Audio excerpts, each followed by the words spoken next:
Alright, so you can see this is the finished product here. We've actually started planting, as some of our other videos have shown, or they'll be coming out soon. But these are the boxes, the first 6 inches. The nice thing about these particular corner posts is that I can add another one, add more 2x6s. We can raise the bed over time if we need to, so no problem there.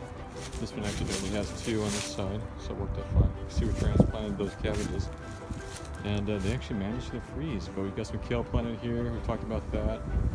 Some of the broccoli's there, and we've got green onions planted around on the perimeter. And then we've got some strawberries.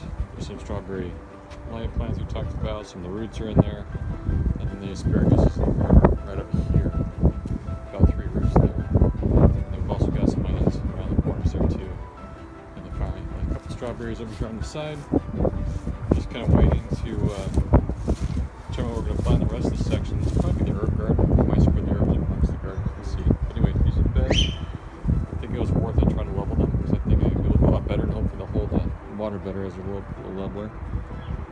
Whereas if they were at an angle, they wouldn't hold that water.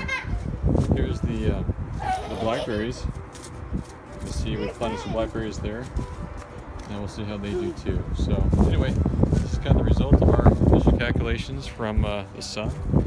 Kind of see where we would get some sunlight throughout the year, and where we get the shade, and determine the positioning of these particular beds. So we'll get planning on these just as soon as we can.